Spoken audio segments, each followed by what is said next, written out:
মেয়েরা আজকে আমরা র্যাপিড রিডারের আরেকটা গল্প পড়ব, the man who wished to be perfect. সেই লোকটি যে নিখুঁত হতে চেয়েছিল বা পূর্ণতা পেতে চেয়েছিল। এর আগে আমরা গল্প পড়ার সময় এর আগের যে গল্পটা পড়েছিলাম দ্য ঘোষ ব্রাহ্মণ, সেখানে আমরা জেনেছিলাম যে এই গল্পগুলো লিখেছিলেন রেভারেন্ড লালবিহারী দে। এগুলো সবই আমাদের ছোটবেলার শোনা গল্প, বাংলা সাহিত্যে বিভিন্ন সময় প্রচলিত ছিল। সেই প্রচলিত গল্পগুলোকেই রেভারেন্ড লালবিহারী দে ইংরেজিতে লিখে ফোক টেলস অফ বেঙ্গল নাম দিয়ে সংকলন করেছিলেন। তো তারই তিনটে গল্প আমাদের পাঠ্য। তার একটা গল্প আমরা পড়েছি, আর একটা গল্প এখন আমরা পড়ব। দেখো, once upon a time a religious mendicant came to a king who had no issue. একদা কোনো এক সময় এক ধার্মিক ভিক্ষুক রাজার কাছে এসেছিল, একজন রাজার কাছে এসেছিল যার কোনো সন্তান ছিল না। অ্যান্ড সেড টু হিম, এবং রাজাকে বলেছিল, as you are anxious to have a son, যেহেতু আপনি অত্যন্ত উদ্বিগ্ন হয়ে রয়েছেন একটি সন্তান বা ছেলে পাওয়ার জন্য। তখন ছেলের সন্তানের অত্যন্ত গুরুত্ব বেশি ছিল, বুঝতেই পারছো, প্যাট্রিয়ার্কাল সোসাইটি বা পিতৃতান্ত্রিক সমাজ ব্যবস্থা ছিল, এখনও আছে, কিন্তু তখন আরও বেশি ছিল। I can give to the queen drug, আমি রানীকে একটা ওষুধ দিতে পারি, by swallowing which she will give birth to twin sons, যেটা খেয়ে নিলে, সোয়ালো করার মানে হচ্ছে গিলে নেওয়া, এখানে খাওয়া বোঝাচ্ছে, সেটা খেলে তিনি দুটো যমজ সন্তানের জন্ম দেবেন, যমজ ছেলের জন্ম দেবেন, সন্স মানে ছেলে। But I will give the medicine on this condition, কিন্তু এই ওষুধটা আমি একটাই শর্তে দেব, that of those twins you will give one to me, ওই যমজ দুই সন্তানের মধ্যে একজনকে আমাকে দিয়ে দিতে হবে। And keep the other yourself, এবং অন্য আরেকজন সন্তানকে আপনি রাখতে পারবেন।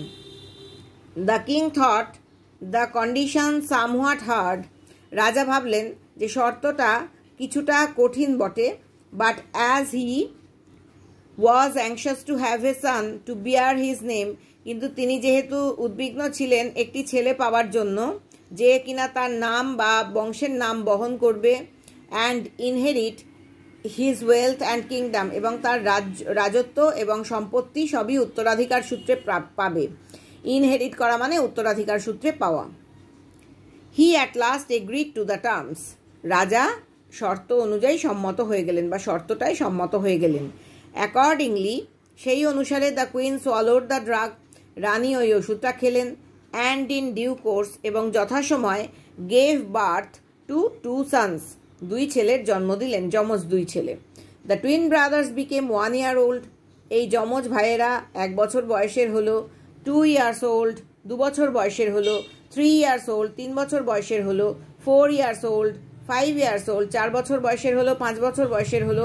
And still the mendicant did not appear to claim his share, কিন্তু তা সত্ত্বেও ওই ভিখারি বা ভিক্ষুক এসে হাজির হলো না, ডিড নট অ্যাপিয়ার, এসে হাজির হলো না ওই তার ভাগ দাবি করতে।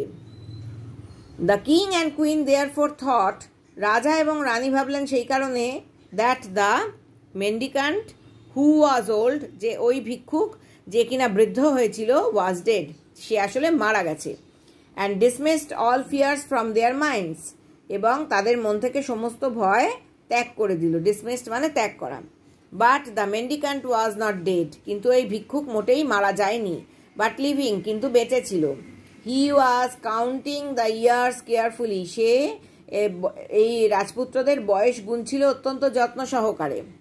The young princes were put under tutors, এই অল্প বয়সী যুবরাজদের বা রাজকুমারদের শিক্ষকের আন্ডারে শিক্ষা দিতে দেওয়া হলো, অর্থাৎ শিক্ষক রাখা হলো যাদের কাছে তারা শিক্ষা নিতে লাগলো। And made rapid progress in learning, এবং লেখাপড়ায় তারা দ্রুত উন্নতি করতে লাগলো।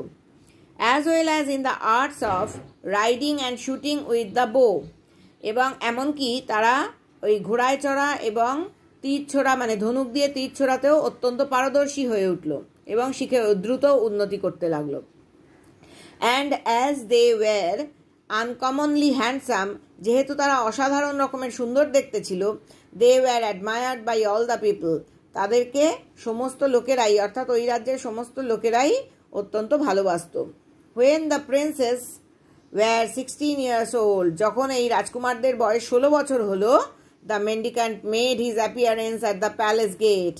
ভিক্ষুক এসে হাজির হলো বা সশরীরে এসে হাজির হলো, মেড হিজ অ্যাপিয়ারেন্স মানে সশরীরে হাজির হলো রাজপ্রাসাদের দরজায়। And demanded the fulfilment of the king's promise, এবং দাবি করলো যে রাজা যাতে তার অঙ্গীকার বা প্রতিশ্রুতি পূর্ণ করেন। The hearts of the king and of the queen were dried up within them, রাজা এবং রানীর হৃদয় ভেতরে ভেতরে শুকিয়ে উঠল। They had thought that the mendicant was no more in the land of the living, তারা ভেবেছিল যে এই ভিক্ষুক আর বেঁচে নেই বা জীবিতদের জগতে আর নেই, নো মোর, আর তার অস্তিত্ব নেই জীবিতদের জগতে, অর্থাৎ মারা গিয়েছে।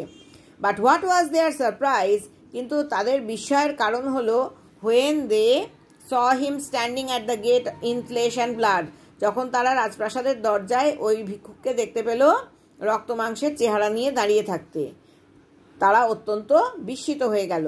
And demanding one of the young princess for himself, এবং দাবি করতে লাগলো সে যে ওই রাজকুমারদের একজনকে তাকে দিয়ে দিতে হবে, এটা তাদের অত্যন্ত বিস্ময় জাগালো। The king and queen were plunged into a sea of grief, রাজা এবং রানী নিমজ্জিত হলো বা ডুবে গেল দুঃখের এক বিরাট সমুদ্রে। There was nothing for it however but to part with one of the princes, আর কিছু করার ছিল না, যাই হোক কেবলমাত্র রাজকুমারদের একজনের সঙ্গে তাদেরকে বিচ্ছিন্ন হয়ে যেতে হতো, অর্থাৎ একজন রাজকুমারকে ওই ভিক্ষুককে দিয়ে দিতে হতো। For the mendicant might by his curse turn into ashes not only both the princes but also the king, queen, palace and the whole of the kingdom to boot, কারণ যদি তা না করা হতো বা রাজকুমারদের একজনকে দিয়ে দেয়া না হতো ভিক্ষুককে, মেন্ডিকান্ট মাইট ভিক্ষুক করতে পারত বাই হিজ কার্স, তার অভিশাপের দ্বারা, কার্স মানে অভিশাপ, তার অভিশাপের দ্বারা টার্ন ইন্টু অ্যাশেস, ছাইয়ে পরিণত করে দিতে পারতো বা ভস্য করে দিতে পারতো, কেবলমাত্র দুই রাজকুমারকে ভস্য করে দিতে পারতো তাই নয়, but also the king, queen, palace, মানে তার অভিশাপ দিয়ে রাজা, রানী, রাজপ্রাসাদ, এমনকি রাজত্বের সমস্তটাই ভস্য করে দিতে পারতো পুরোপুরি। টু বুট, এমন, টু বুট কথার মানে হচ্ছে ইন অ্যাডিশন বা এমনকি, অর্থাৎ কেবলমাত্র যে দুই রাজকুমারকেই সে অভিশাপ দিয়ে ভস্য করে দিত তাই নয়, এমনকি রাজা রানী বা তার ওপরেও রাজা, রানী, রাজপ্রাসাদ, এমনকি রাজত্বও সে ভস্য করে দিতে পারত। But which one was to be given away, কিন্তু রাজপুত্রদের মধ্যে কাকে দিয়ে দেয়া হবে? বুঝতেই পারছো, নিজেদের দুই সন্তান, তার একজনকে 16 বছর, মানে সবাই দুজনকেই তারা 16 বছর ধরে লালন পালন করেছে, জন্ম দিয়েছে, এখন যদি দিয়ে দিতে হয় তার মা বাবার পক্ষে কতটা হৃদয় বিদারক ব্যাপার সেটা হতে পারে। The one was as dear as the other, দুই সন্তানের প্রত্যেকেই তার মা বাবার কাছে আরেকজনের মতোই প্রিয় ছিল। A fearful struggle arose in the hearts of the king and queen, একটা ভয়ানক দ্বন্দ্ব মানে উত্থাপিত হলো রাজা এবং রানীর হৃদয়ে, বা ভয়ানক দ্বন্দ্বের সৃষ্টি হলো। As for the young princes, রাজকুমারদের কথা যদি বলতে হয়, ইচ অফ দেম সেড, তাদের প্রত্যেকেই বলতে লাগলো, দুজনের প্রত্যেকেই বলতে লাগলো, আইল গো, আইল গো, আমি যাব, আমি যাব। The younger one said to the elder, ছোট রাজকুমার বড় রাজকুমারকে বলল, you are older if only by a few minutes, তুমি বড়, সে তুমি যদি আমার থেকে কয়েক মিনিটেরও বড় হও। You are the pride of my father, তুমি আমার বাবার গর্ব। ইউ রিমেইন অ্যাট হোম, তুমি বাড়িতে থাকো। আইল গো উইথ দ্য মেন্ডিকান্ট, আমি ওই ভিক্ষুকের সঙ্গে চলে যাব। The elder said to the younger, বড় রাজকুমার ছোট রাজকুমারকে বলল, you are younger than I am, তুমি আমার থেকে ছোট। You are the joy of my mother, তুমি আমার মায়ের আনন্দ। ইউ রিমেইন অ্যাট হোম, তুমি বাড়িতে থাকো। আইল গো উইথ দ্য মেন্ডিকান্ট, আমি ভিক্ষুকের সঙ্গে যাবো।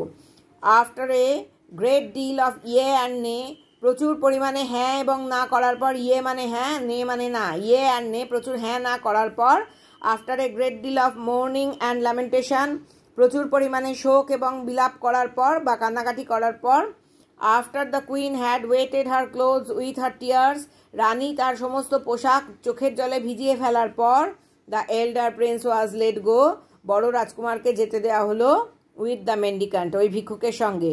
But before the prince left his father's roof he planted with his কিন্তু তার বাবার বাড়ি ছেড়ে বা বাবার ছাদ বা আশ্রয় ছেড়ে যাওয়ার আগে রাজকুমার কি করলো, হি প্ল্যান্টেড, পুঁতে দিল, with his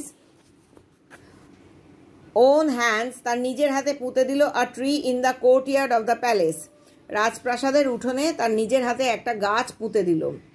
and said to his parents and brother, সে তার বাবা মাকে এবং তার ভাইকে বলল, this tree is my life, এই গাছটা আমার জীবন। When you see the tree green and fresh, যখন তোমরা দেখবে যে এই গাছটা সবুজ এবং তাজা আছে, then know that it is well with me, যে আমি ভালো আছি। When you see the tree fade in some parts, যখন তোমরা দেখবে যে গাছটা একটু বিবর্ণ হয়ে গেছে বা ম্লান হয়ে গেছে কিছু কিছু জায়গায়, then know that I am in an ill case, যে আমি খারাপ অবস্থায় আছি। গাছের কিছু কিছু জায়গা যখন বিবর্ণ হয়ে গেছে, ম্লান হয়ে গেছে, তখন তোমরা বুঝবে যে আমি একটু খারাপ অবস্থায় আছি। And when you see the whole tree fade, যখন তোমরা দেখবে যে পুরো গাছটাই বিবর্ণ হয়ে গেছে, দেন নো দ্যাট, মানে অর্থাৎ রংহীন হয়ে গেছে, then know that I am dead and gone, তখন তোমরা জানবে যে আমি মারা গেছি এবং এই ইহজগৎ ছেড়ে চলে গেছি। Then kissing and embracing the king and queen, বাবা মাকে জড়িয়ে ধরে এবং চুমু খেয়ে, অ্যান্ড হিজ ব্রাদার, এবং তার ভাইকেও, হি ফলোড দ্য মেন্ডিকান্ট, বড় রাজকুমার ওই ভিক্ষুককে অনুসরণ করে চলে গেল।